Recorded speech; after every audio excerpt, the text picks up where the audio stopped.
todos que estão aí pela internet acompanhando essa primeira transmissão. É experimental, mas eu tenho certeza que vai ser a primeira de muitas.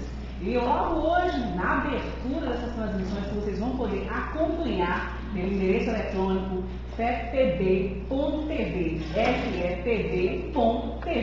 A gente tem participação de vizinhos pernambucanos. E é com muito prazer que eu vou chamar eles, que são evangelizadores e palestrantes e jovens, viu? Porque tem 23 e 24 anos os nossos entrevistados de hoje. Eu vou chamar com muita alegria Marcelo Mota e o nosso querido Denis Martins. Meninos, sejam muito bem-vindos à nossa primeira transmissão da FEPTV TV.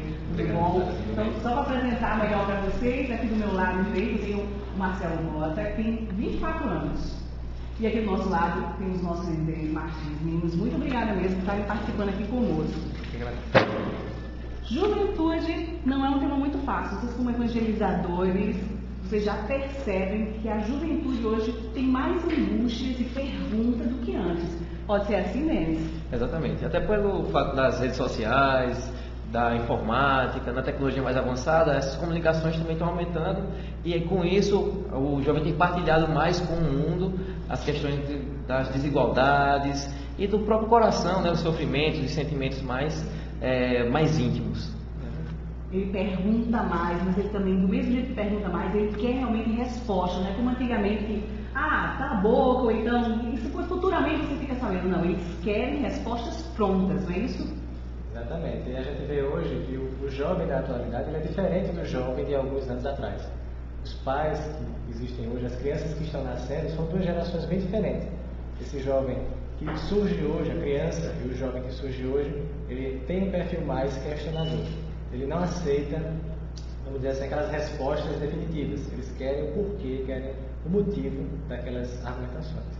Aquilo que antigamente se chamava geração de porquê, para quê, da criança que ficava até 4 anos, ela se estende. O ser humano agora quer tudo saber do porquê e para quê. Mas quando ele não tem resposta, quando a gente vê que o jovem está buscando resposta, ele tem suas angústias e não as encontra, o que vocês percebem mais deles? Ele vai atrás de amiguinhos com falsas informações, as redes sociais estão aí, que além de ser instrumento ótimo para crescimento, mas tem muita informação que a gente chama de contra-informação, não é isso? Exatamente. Eles vão buscar em fontes que não são bastante confiáveis ou que tem um aspecto até negativo, né? Então a gente vê muito, quando não tem um apoio da família em casa, e aí os próprios amigos do colégio, da faculdade, e as atitudes desses amigos muitas vezes não se coadunam com a atitude cristã, né, com a atitude legal, para um jovem que queira ser um jovem que tenha a ver com os ensinamentos de Jesus, né, e que queira ser um cidadão ativo na sociedade. Denis tocou num assunto, Marcelo, que eu queria justamente perguntar, essa questão da participação da família junto ao jovem. As famílias hoje, principalmente o jovem cada vez mais está se isolando, ele já era isolado. E agora com as redes sociais, ele se isola no mundo particular, no mundo cyber. Então como é que ficam essas relações de família? Porque aqui em João Pessoa está virando febre, não sei se vocês aí internautas sabem, as festas em que a família está reunida, mas conversa pelo Twitter, conversa pelo Facebook. Ninguém escuta a voz de ninguém. E aí eu pergunto, como é que fica a família junto ao jovem de hoje? A gente sabe que a família é aquele núcleo, aquela célula que serve, é o mecanismo que Deus utiliza para educar esses espíritos que estão reencarnando. E a gente imaginando que esses espíritos que estão reencarnando hoje têm um potencial muito grande de aprendizado, não necessariamente propensos ao bem, mas com um grande potencial a isso, e tendo esse potencial de aprendizado, é claro que aquele educador que surgir à sua frente irá levá-lo ao conhecimento que esteja transmitindo. Então, se uma rede social que transmite conhecimento duvidoso ou de um caráter inferior, transmite para o jovem o incentivo e o atrai a determinadas coisas que não tocam uma boa moral, uma boa conduta, e os pais se alheiam a isso, né, por uma omissão consciente ou inconsciente, então a gente vai ver que essa criança, esse jovem, vai ser educado por um educador equivocado. Então a participação da família é imprescindível, no sentido de acolher os filhos, aqueles espíritos que reencarnam no seu seio e moldá-los segundo um padrão moral, uma conduta moral, que as religiões, de modo geral, nos conferem. As religiões, no nosso caso particular, o Espiritismo nos transmite isso com muita clareza. Vocês estão vendo os jovens falando, viu? Eu tenho aqui, só para não errar, eu tenho 24 anos e 23 anos, eu tenho jovens falando para vocês também, jovens. Lembrando que vocês também podem acompanhar pelo FEPTV, São as transmissões agora de entrevistas e, como muito bem disse há pouco tempo Neto, a gente vai ter com certeza a doutora Marlene Nova e muitos outros aqui nesse canal. Mas dá para vir todo mundo acompanhar. O Ismael está ali pelo Facebook, né? Esse Ismael está aqui aí com uma equipe toda que vocês agora não vão poder ver, mas daqui a pouco tem foto todo mundo postada, para ver que tem mais gente aqui acompanhando. E vocês vão poder fazer perguntas pela internet, não é isso, Ismael? Tem? Qual é o endereço que a gente pode fazer pergunta? Pelo teu Face? Pelo TVB, quanto pelo Facebook da Federação, Pelo... e o Facebook da Federação. Pelo grupo e pelo Facebook da Federação. Ismael, por gentileza, qual é o Facebook da Federação? Federação Espírita Paraibana. Federação Espírita Paraibana. Esse é o Facebook que vocês também vão poder fazer perguntas e o nosso querido Ismael está ali captando e conectado com vocês. Mas aí eu volto à pergunta porque Marcelo falou uma coisa, Denise, que é muito importante.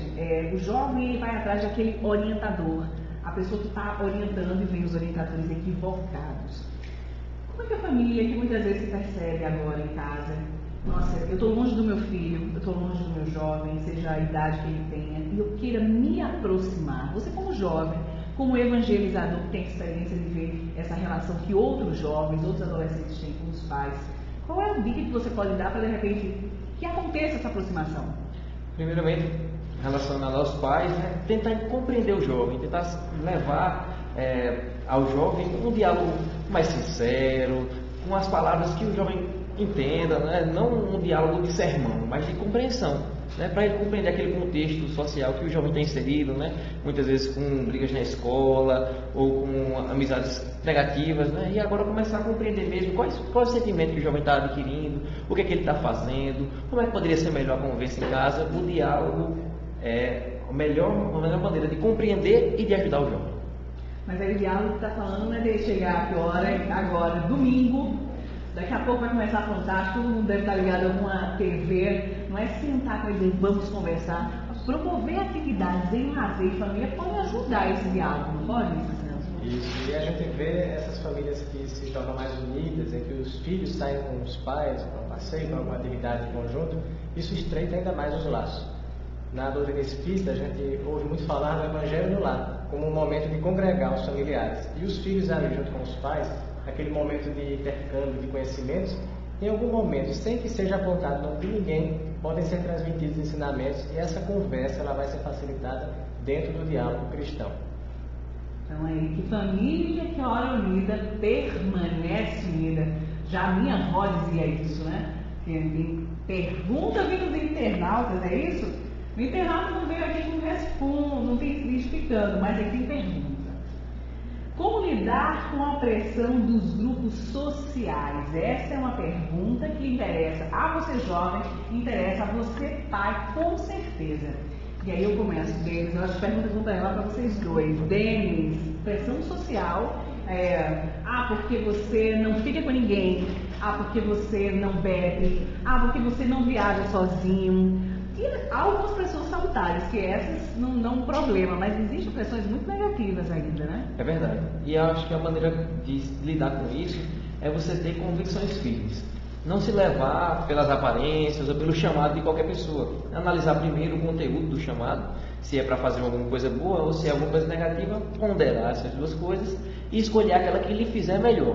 Mas que fizer melhor de maneira que não vá agredir quem está na sua casa, seu pai, sua mãe ou sua própria vida, né? Relativamente às drogas ou até atividades físicas não saudáveis, né? E a gente começar a entender o propósito daquele chamado, né? E entender que essa pressão social ela vai ocorrer sempre, seja jovem, seja adulto, criança, mas se você é firme na sua decisão, essa pressão vai passar tranquilamente por você.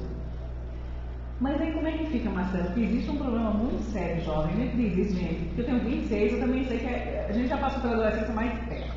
A gente lembra bem como é isso, porque essa pressão social, ela não é só na adolescência, não. É um tema de hoje, está falando da juventude, mas é uma coisa que acompanha a pessoa ao longo da vida. Mas existem pressões sociais e a pessoa quer fazer a inserção social, fazer parte do meio, parte daquele grupo. E muitas vezes, para se sentir parte, acaba cedendo a determinadas pressões. A questão de ter uma personalidade firmada, que não é muito próprio da fase, isso ajudaria a saber discernir, né, das boas propostas e das más propostas? A gente vê que, no caso do jovem de hoje, com todo o potencial que tem, com toda essa característica diferenciada dos jovens de antigamente, que tem esse poder de iniciativa, ele também passa a ter o poder tanto de decidir em ceder e seguir essas pressões sociais, como de não ceder. E de se manter numa sociedade diferenciadamente. Mas de que maneira? Jesus nos fala sobre o homem no mundo, no Evangelho. Quando explica e esclarece os espíritos amigos na obra da codificação também, dizendo-nos que, é claro, o mundo é de provas e de expiações, mas nós, mesmo com todas as nossas limitações, podemos estar aqui sendo instrumentos de transformação desse planeta. Então, no momento em que nós estamos envolvidos com a sociedade, mesmo diante de toda uma série de situações desequilibrantes, é necessário que nós tenhamos em nosso íntimo um diferencial nas ideias, nos pensamentos, nos objetivos e, de alguma forma, cada um no seu âmbito particular, tentar driblar essas tentações, essas oportunidades que nos levam à queda moral, para sermos, inclusive, consequentemente observados como aquele ponto diferencial, né, que outras pessoas vão começar a notar, e é aquela questão, né? A gente diz que o bom hábito ou as boas atitudes, elas são uma moda também que acaba, entre aspas, pegando. Então, pessoas que são gentis, pessoas que fazem o bem, pessoas que têm atitudes corretas para com o próximo, isso também acaba se difundindo na medida em que as outras pessoas vão notando uma consequência positiva nisso. Hoje em dia, muitos vídeos na internet, muitas reflexões têm sido lançadas nesse sentido, que partem de pessoas que muitas vezes nem têm religião, mas que têm no seu íntimo o desejo de contribuir com uma sociedade melhor. Pois é, então a gente está falando pelos canais da internet, então compartilhe ações de bem, para que as outras pessoas também sigam a moda. Na verdade, essa é a moda que não passa, essa moda é que fica, porque afinal de contas é o comportamento certo, é o comportamento crístico. Na hora da dúvida, e agora? Devo ou não devo, por exemplo, sair, ir para aquela balada, usando as expressões mais joviais, né? Ir para aquela balada e de repente ficar com alguém? No caso dessas dúvidas, das pressões que existem, porque aqui eu estou fazendo a pergunta de outro internauta aqui, lembrando que todo mundo pode fazer perguntas através do Facebook da Federação Espírita Paraibana, gente. E agradecendo a participação de vocês. Procurar pai, mãe, de repente o evangelizador, que também é uma figura que também é presente já nas famílias, para tirar dúvidas se deve ou não deve fazer, é o recomendado? É sempre recomendado.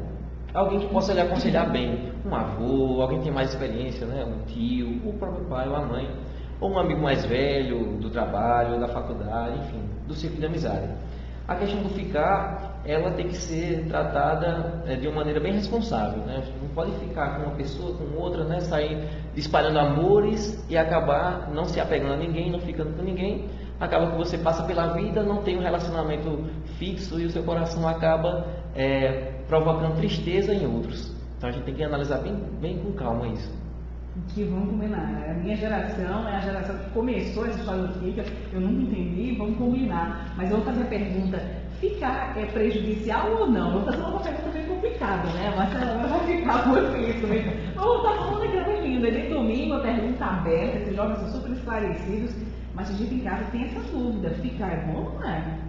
A gente sabe que dentro de cada um de nós, o que vale em princípio é a intenção.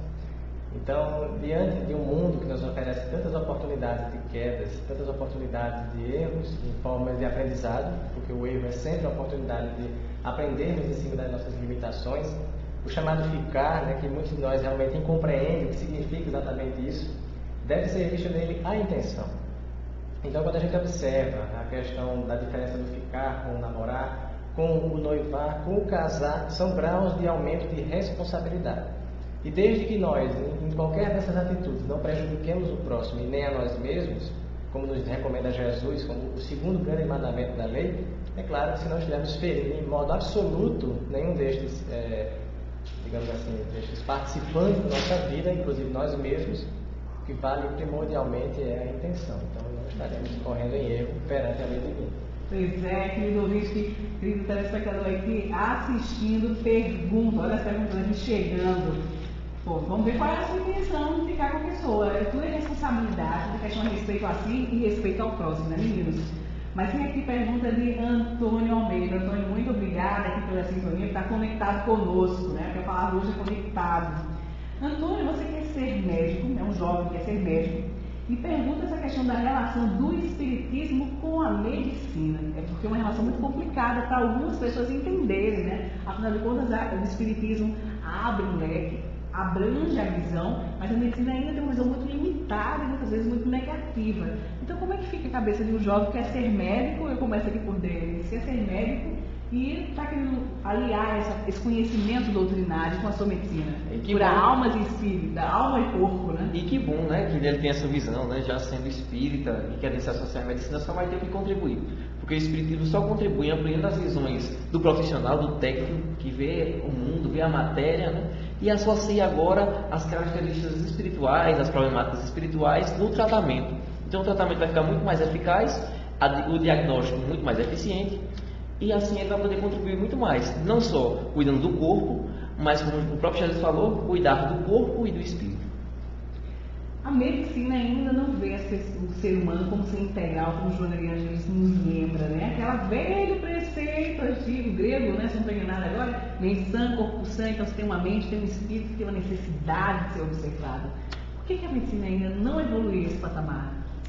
Porque é uma característica humana básica que são as grandes chagas da humanidade, o egoísmo e o orgulho.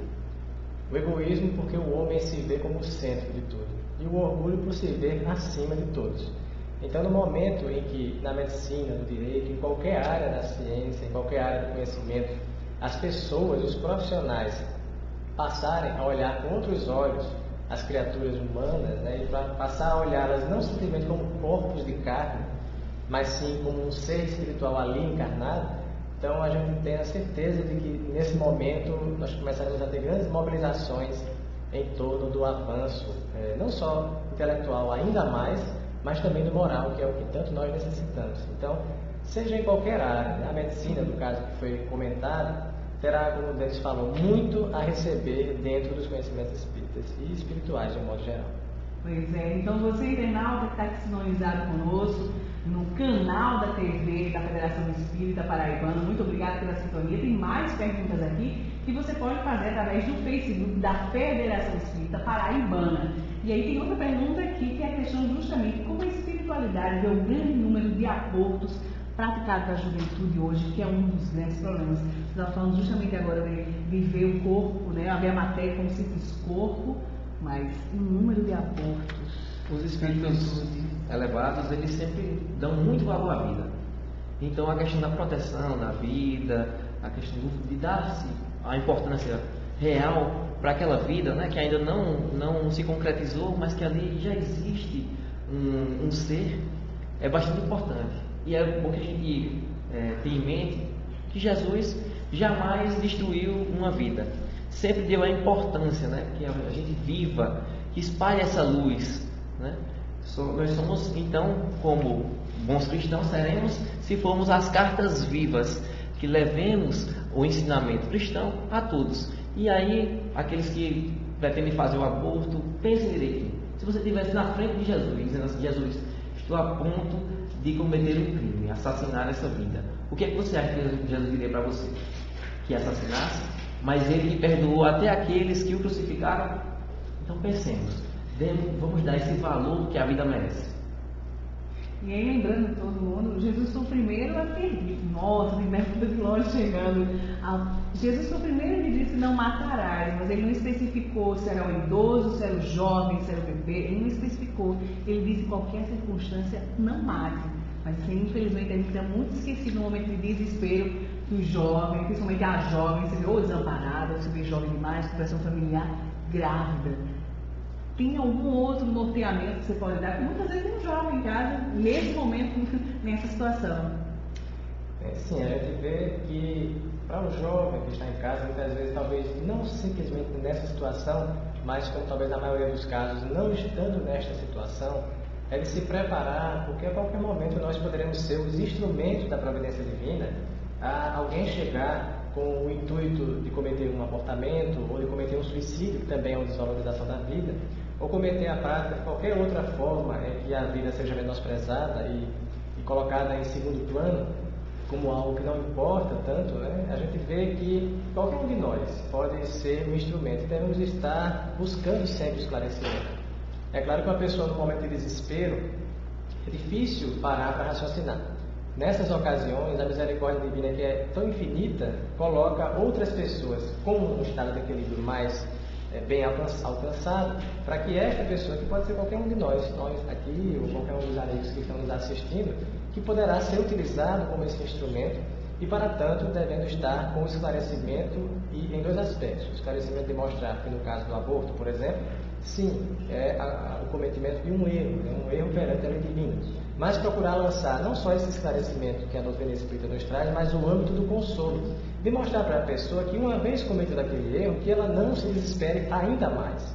Existem formas e meios que os espíritos amigos nos orientam, qualquer um de nós pode perceber, de ressarcirmos de alguma forma o erro cometido. Como dedicar-se à criação de crianças, que muitas vezes vemos na própria família, no próprio ambiente entre parentes, ou se dedicar a crianças órfãs, adotando-as, ou então colaborando em orfanatos de alguma forma, ou então dentro do ambiente espírita, se capacitando e se aprimorando para tentar, dentro das possibilidades, colaborar com a atividade de evangelização. Então a gente sabe que, claro, as leis divinas são imutáveis, mas Jesus já nos dizia, através dos seus apóstolos, está lá no Evangelho, que o amor cobre a multidão dos pecados. Pois é, conectados, internautas que estão aqui diretamente no canal da TV da Federação Espírita Paraibana, com esses dois pernambucanos que nos dão a honra de iniciar as nossas transmissões, hoje em caráter experimental, mas que a gente está vendo, né, aqui dizendo logo o nosso diretor de comunicação, que está sendo já um sucesso, não é isso, né, Batista? Tem perguntas aqui na Terra. É a nossa querida Helena Lima. Helena, muito obrigada pela sintonia. E aí a gente faz aqui, ela faz uma relação histórica perfeita. Ela está dizendo aqui que antigamente não existia uma juventude consolidada. Crianças com 13 anos se casavam e assumiam até tronos. Depois passou-se a ter adolescentes de 15 anos que ainda brincavam de boneca. E atualmente, ela quer saber, está se perdendo essa juventude para a tecnologia? Eu não acredito que esteja se perdendo. Eu acho que agora sim que ela está se achando. Porque com a tecnologia você pode conversar mais com pessoas de diferentes países, diferentes cultos religiosos, diferentes conceitos, formas de pensamento, para você agora formar a sua personalidade de acordo com diversas culturas. O que faz você pegar o melhor de cada mundo, trazendo assim para você uma construção pessoal que coaduna com essa globalização, com essa questão da informação trocada mais rapidamente. Né? A gente não está perdendo para a tecnologia. A gente tem que saber utilizar a tecnologia para se fortalecer essa nossa personalidade. Que é justamente a pergunta que eu ia dizer, quando a gente fala tecnologia, nos últimos 15 dias, vários jornais têm feito matérias falando justamente de testes para saber se você é viciado, se você é compulsivo por tecnologia, por estar conectado em redes sociais. A palavra mesmo hoje é saber utilizar tudo isso, né, Marcelo? Exatamente. Tudo que nos é apresentado na nossa vida, a questão, como foi falado anteriormente, é a intenção naquilo que fazemos. Porque todo o avanço intelectual da humanidade, todas essas oportunidades de crescimento que estamos tendo na nossa civilização, vem, obviamente, com o intuito do bem. E tudo, claro, depende de nossa intenção. Porque a energia atômica, por exemplo, foi utilizada, em princípio, deveria ter sido utilizada para o bem, na cura de doenças, na utilização, instrumentação para ver o nosso corpo por dentro, com a emissão de raio-x, enfim, mas acabou sendo utilizada para o mal, com a explosão, a detonação de algumas bombas atômicas destruindo milhares de vidas. Como também o avião, que é um exemplo nosso, particularmente aqui do Brasil, inventado por um compatriota nosso, que tinha o intuito de servir a conectar, a deixar as pessoas mais próximas, mesmo morando em lugares tão distantes. E ficou muito desgostoso ao ver sua obra, o seu invento, conquistado com tanto sacrifício e com a intenção das melhores possíveis, utilizado para jogar as mesmas bombas que atingiram aquelas milhares de vidas.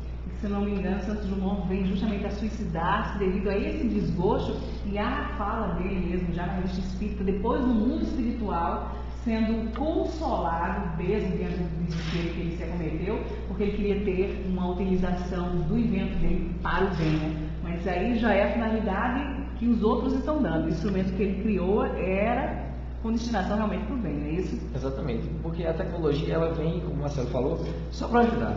Então você tem o mesmo avanço da tecnologia, você tem um avanço na medicina, na educação, nas comunicações sociais, até na própria questão da sociedade, até de melhorar a vida das pessoas, o conforto das pessoas na sua vida, né? Na sua vida íntima. Mas se esse mesmo conforto, essa mesma tecnologia for utilizada para o mal, esse enviesamento, ele é de responsabilidade daquele que idealizou. Não do que construiu a tecnologia, mas do que idealizou o mau uso dessa tecnologia. É o que a gente vê muito hoje em aparelhos de segurança, que podem agora também ser facilmente burlados pelos programas de computadores mais avançados. Aí eu faço a pergunta, porque eu tenho certeza que eu sou jornalista, então, como um profissional da área de comunicação, todo mundo fala isso. A TV. A pergunta vai também junto com as redes sociais, quando a gente está falando da internet, dos computadores, dos iPads, enfim, que agora tem amigos que dizem que eu tenho que concorrer com meu filho, com a televisão, com o computador e com o celular e o iPad. Então, enfim, fica complicado. Isso são instrumentos que podem ajudar a educar, mas como é que pode ser utilizado para isso? Sim, desde que sejam, como a gente colocou, né, desde que sejam utilizados com o fim de educar. Porque a gente sabe, claro, que o alinhamento dos pais diante dos filhos na utilização de qualquer instrumento de comunicação é que pode acarretar em um prejuízo na construção e na educação moral daquelas criaturas.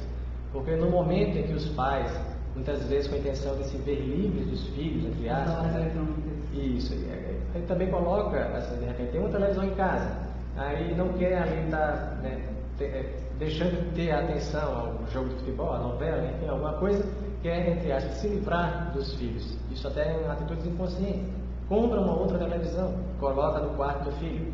Ele está lá isolado. O pai que não vai acompanhar o que o filho está assistindo, enfim, muitas vezes com o argumento de dizer, não, mas a criança ali, o jovem, tem o direito de escolher, ele tem a sua opinião. Se nós formos olhar para o outro lado, o fato de ir à escola, o fato de se alimentar corretamente, o fato de se higienizar, isso muitos pais não deixam de fazer, não abrem mão, né? Querem colocar sempre a sua autoridade à frente. Então, uma coisa a gente tem que sempre deixar bem claro. Uma coisa é obrigar, outra coisa é agir com a autoridade que lhe foi conferida, pela própria função de pai junto à instituição da família. Isso independentemente de religião. Então, os pais que se ocultam, que se alheiam, que fecham os olhos à educação dos próprios filhos, são os responsáveis pelo que deles se tornar enquanto cidadãos do futuro. Pois é, vocês estão vendo a primeira transmissão da TV aqui da Federação Espírita Paraibana, tendo hoje a felicidade e a participação desses pernambucanos, desses jovens pernambucanos, evangelizadores, palestrantes, um currículo extenso que eles trabalhando no Espírita, que é o Marcelo Mota e o Denis Martins. E aí eu tenho aqui informação da nossa assistência técnica aqui, dos nossos diretores, dizendo que tem um pessoal que está conectado sim, que está tendo problemas em assistir a transmissão, mas está acompanhando. É porque eles estão com problema no Firefox e precisam instalar o plugin. Então fiquem todos sintonizados aí. Mas que as perguntas podem continuar sendo feitas pelo Facebook da Federação Espírita Paraibana.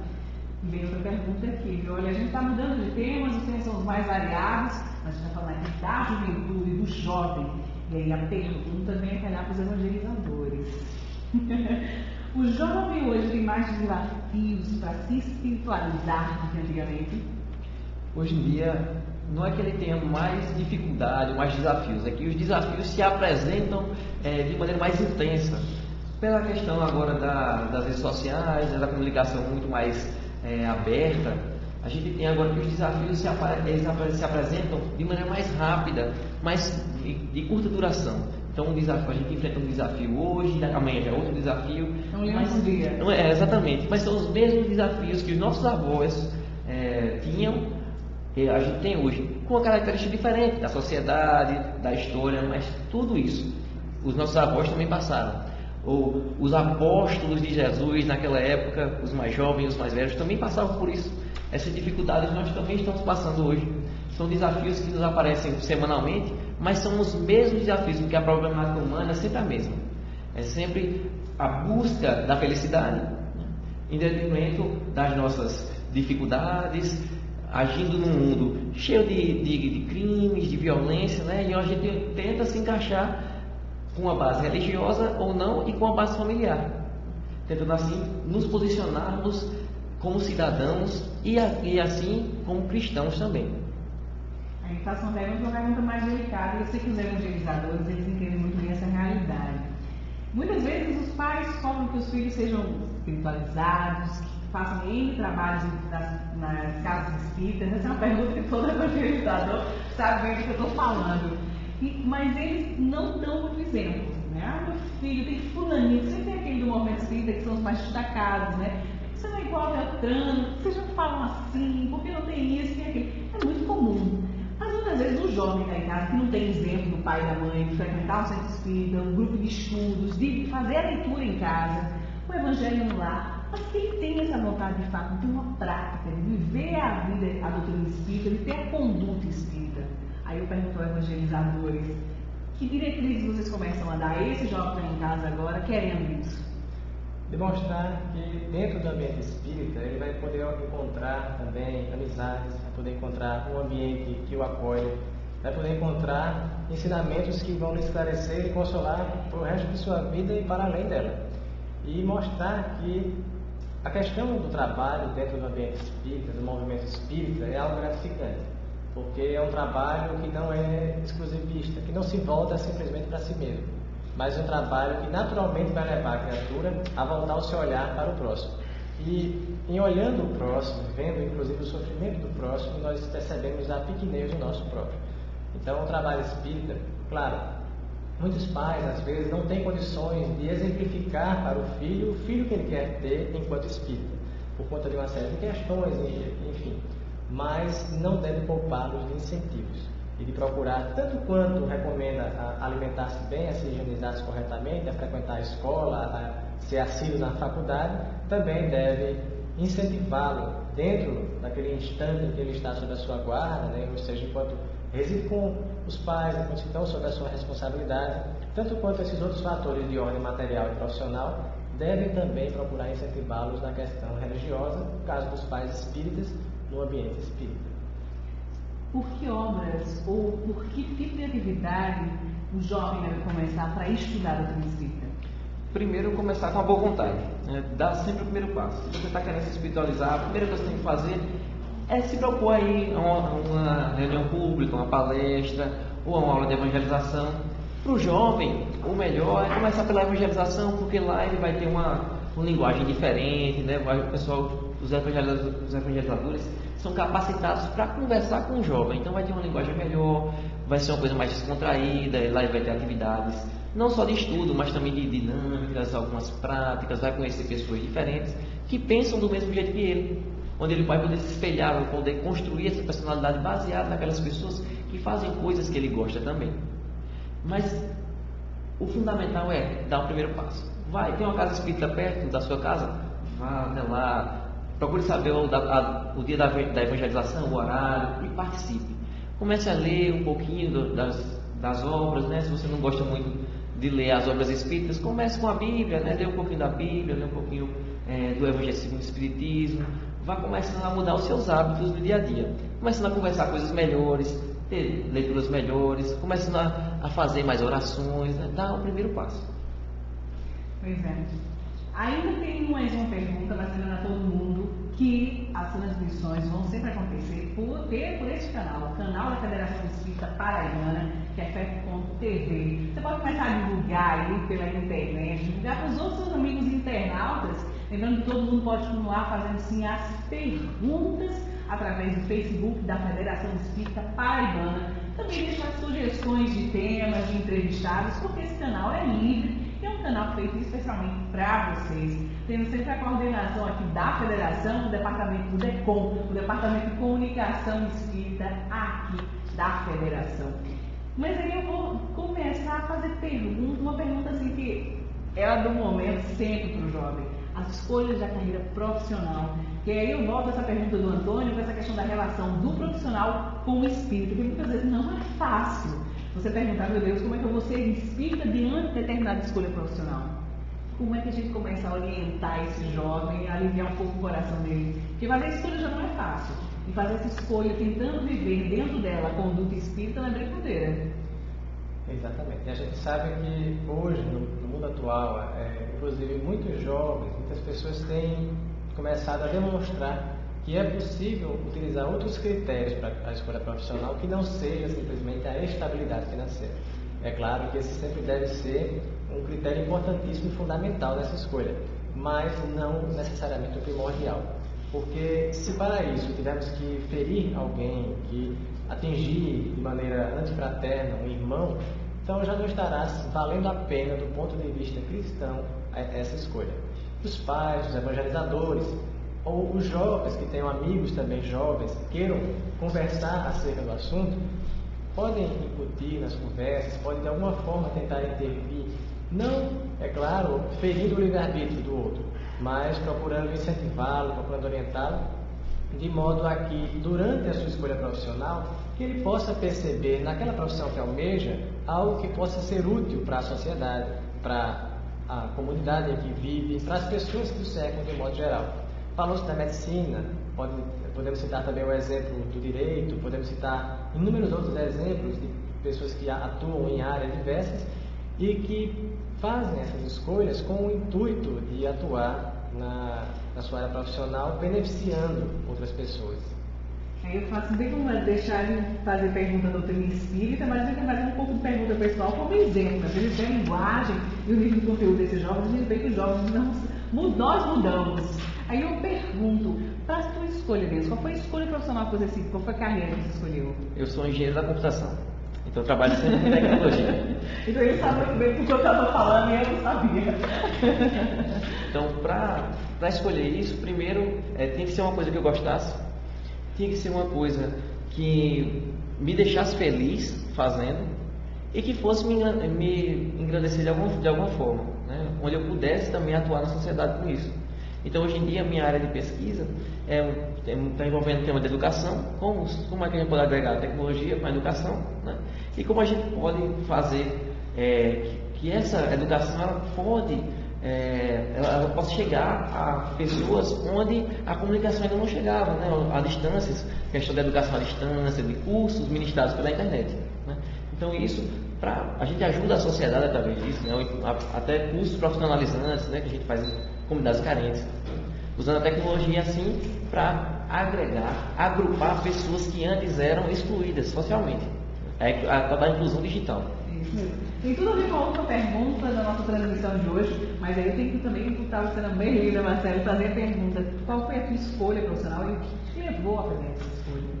Atualmente eu já sou formado em geologia e na área do mestrado, né, uma área realmente muito rara de alguém cursar muito mais do que a engenharia da computação. Muito mais, todo mundo acha, não, você nem sincero, eu acho que os dois, um deve fazer direito, outro letras, né? Enfim. Mas a minha escolha seria dois objetivos básicos, né? Uma área que busca sempre os recursos minerais, os recursos energéticos para prover as nossas necessidades materiais, mas uma segunda opção nesse sentido, que é a de me tornar professor nessa área. Eu sempre tive, durante muito tempo, desde muito tempo, o intuito de me tornar professor, porque é não simplesmente atuar na área, mas é transmitir aquele conhecimento de modo que outras pessoas compreendam e aperfeiçoem os métodos de se extrair os recursos que a providência divina nos colocou no planeta para que nós utilizemos para o nosso progresso.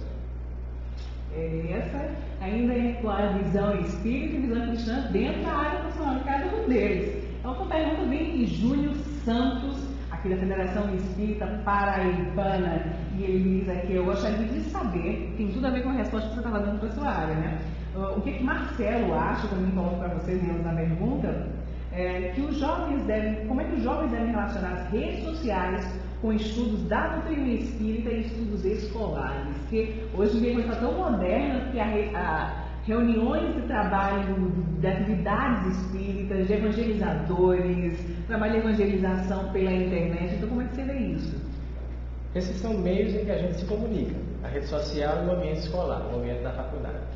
E claro que numa aula, necessariamente os assuntos que o professor estará ministrando, inclusive com vistas ao vestibular dos alunos, né, aqueles assuntos que muitos deles sempre se sobressaem chamando a atenção e atingindo a curiosidade dos alunos, aquele aluno que é espírita, ele pode, claro, desde os seus estudos da evangelização, os estudos que faz dentro da casa espírita, ele pode ter o direito e tem até o dever de levantar os questionamentos, colocando a doutrina espírita dentro das comparações, dentro da sala de aula.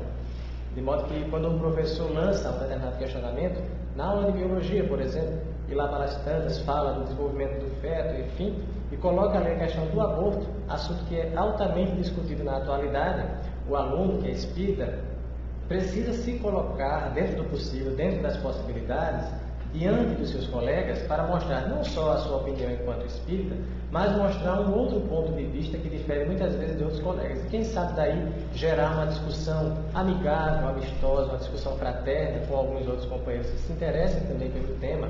Isso é muito mais comum até nas faculdades, porque vão discutir assuntos que são comuns na decisão profissional, e de alguma forma esclarecer essas pessoas. E nas redes sociais a mesma coisa, porque a gente sabe que enquanto muitas pessoas estão lá no Facebook ou no Twitter ou no canal do YouTube, estão colocando vídeos, postagens, comentários que muitas vezes são completamente transviados em critérios morais, nós também aqui e acolá podemos de repente começar com uma coisa pequena, fazendo uma citação, como muitos fazem, do Evangelho, uma citação do Novo Testamento, alguma passagem daqueles salmos, alguma coisa assim, ou então no nosso caso de espíritas, colocar realmente frases espíritas. Ver nas obras espíritas que a gente lê, uma frase que nela reúna um grande conhecimento, uma profundidade de aprendizado grande. E a gente coloca aquela frase, muitas vezes vamos observar, se for no Facebook, né, que amigos que não são espíritas curtiram aquela frase que a gente colocou. Ou então, se a gente... Exatamente, então que compartilhar, ou colocar um vídeo interessante que fale de ideias espíritas para as pessoas em geral. E muitas vezes colocando essas ideias nossas, essas frases, esses vídeos, esses comentários, de repente podem surgir pessoas que queiram se esclarecer mais. E aí buscar, através de nós, enquanto instrumentos da providência divina, maiores esclarecimentos acerca do que é o Espiritismo e do que o Espiritismo nos ensina. Mas aí eu vou também puxar para você, né? Porque não quer a sua área também, né? Mas aí eu pergunto, Denis, as redes sociais, a internet, esses meios, eles têm uma força muito grande para ajudar, inclusive, a tornar esses jovens dentro do movimento espírita, dentro do movimento religioso, mais unido também, né? Fazer essa coisa da inserção dentro das atividades, né? Exatamente. Inclusive aqui na Federação a gente tem um exemplo muito bom. Quinzenalmente, às sextas-feiras, os meninos daqui, os evangelizandos e já trabalhadores, se reúnem no grupo de estudo Aprendizes do Evangelho, né, que estuda um trecho do Evangelho, estuda os livros do Novo Testamento. Né. Como eu sou de Recife, né, como eu estou lá na Federação Pernambucana, não posso estar aqui quinzenalmente, a gente faz essas reuniões via internet, então é uma reunião online, onde eu posso aprender junto com eles o Evangelho, a gente pode trocar informações e discutir, trazendo assim novas elucidações, né, adquirindo mais conhecimento. Pois é, gente, olha, eu vou ter que dizer que essa de fato é uma pergunta. É uma pena, mas a gente agradece a todo mundo que está aqui realmente conectado conosco nessa primeira transmissão, ainda em caráter experimental, mas que a gente está vendo que realmente com carinho e com a conectividade com vocês já está com o espaço firmado sim, dentro daqueles espaços das redes sociais.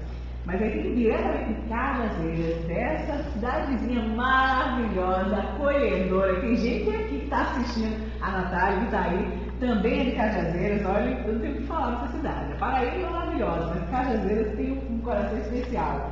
Olha aqui, Moisés está perguntando, ó, surgiram muitas facilidades para a vida material. Sabemos que são chegados os tempos da prática dentro e fora do centro, que é essa coisa de viver o espiritismo fora do centro. Qual a melhor maneira de transmitir para os evangelizandos a inibição do uso dessas facilidades? Acho que a gente vem justamente falando, existem muitas facilidades, a gente pode se perder fora das casas espíritas, mas como é que é viver o espírita fora, né? Porque quando a gente tenta ser espírita, é meu irmão, minha irmã, meu amigo, e lá fora, na hora que o povo dá as pisadinhas no calo. Como é que a gente faz isso? Procurar agir da mesma forma. Ser cristão dentro e fora do centro espírita. É claro que no ambiente do centro espírita, muitas vezes, pelo envolvimento do ambiente, pelo envolvimento das vibrações, certos aspectos são atenuados. E durante a nossa estada na sociedade, na rua, no trabalho, no ambiente de estudo, isso é onde irão se iniciar os testes. E esses testes, eles são justamente o ponto de aprendizado, o ponto do nosso crescimento. Então, o desafio é justamente superar esses testes que surgem no nosso caminho, procurando fazer fora, fazendo o que procuramos fazer dentro do centro espírita. Bem, Exatamente. O aluno só passa de ano se ele tirar 10 na prova. A gente também treina no centro espírita para quando sairmos, né, para a nossa vida profissional ou em casa mesmo, colocarmos em prática. Ali é a verdadeira prova. Se a gente estudou bem, fez bem o dever de casa, a gente vai tirar uma nota condizente.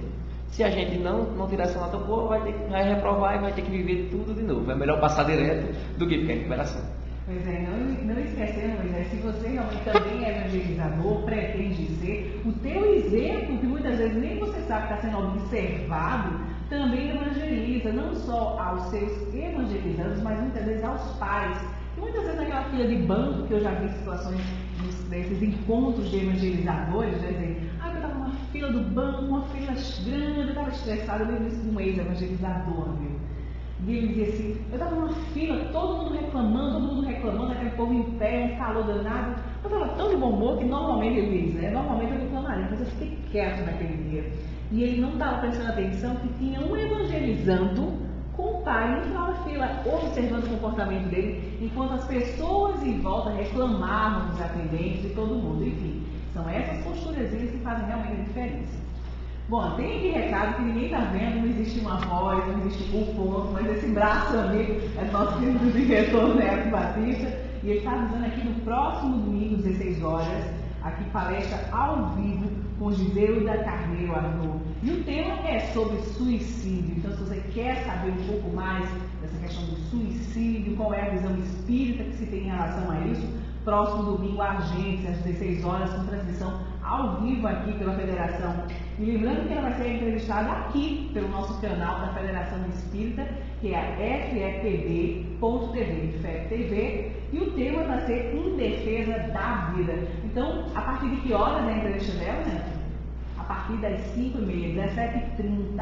Então você tem compromisso. Desde já eu vou agradecendo, meninos, que afinal de contas, quase 1 hora, nossa primeira transmissão, que tinha até o caráter de ser experimental com meia hora, mas a gente percebeu que pela internet a receptividade foi muito grande. Marcelo, Denis, muito obrigada. Eu queria que você deixasse, Marcelo, primeiro a mensagem para os nossos internautas. Agradecer primeiramente a oportunidade que a gente teve de estar aqui nesse final de semana, aqui na Federação Espírita Paraibana, dizer que foi um grande prazer, motivo de muita alegria para todo o nosso grupo, de estar compartilhando aqui com todos os amigos carnais e virtuais, uma vez que é um momento de trocarmos ideias, conhecimentos, experiências, e a todos os jovens que nos assistem, de dizer que é sempre muito bom vivenciar os ensinamentos de Jesus. Denis, tem mais gente, Denis, é um grupo. Quem são as meninas que estão ali? Só para a gente poder também mandar um abraço para elas. É a Jaciana e a Bárbara. Viram com a gente também, lá de Recife, da Federação. Pois é, são as pernambucanas aqui também fazendo minhas queridas. Muito obrigada a visitar e estar aqui conosco nesse momento, na minha terrinha. Que vocês voltem sempre, todos vocês que estão conectados conosco, porque apesar de ter caráter experimental, foi primeiro nós já temos 97 acessos no nosso primeiro. E aí nós temos 2 pessoas dos Estados Unidos, um grande abraço a todo mundo aí do novo mundo, e para os nossos amigos do velho mundo aí da Inglaterra, que é a nossa querida Helena. Muito obrigada. Mas Denis, manda um recado aí para os nossos internautas. Agradecer pela oportunidade e sigamos juntos e firmes com Jesus. Pois é, mandando aí um abraço também para todo mundo de Fortaleza que está se conectando agora. De Campinas, de Souza, de Cajazeiras, para essa Paraíba maravilhosa, Salvador, enfim, Recife, está todo mundo vindo aí para citar os estados, gente, olha, não se preocupe que a gente vai mandar beijo para todo mundo corrigindo semana que vem. Mas então você já sabe que tem todo domingo agora encontro marcado conosco aqui no canal da Federação Espírita Paraibana, domingo que vem, Em Defesa da Vida, Giselda Carneiro Arnaud. A palestra é transmitida ao vivo, 16 horas, você não tem mais desculpa de deu chuva ou preguiça, em casa, a internet, incluindo você com conteúdo da doutrina espírita. Eu, Natália Mello, da Boa Companhia dos Livros, vamos ficando por aqui. Até domingo, um grande beijo a todos, uma boa semana. Até lá.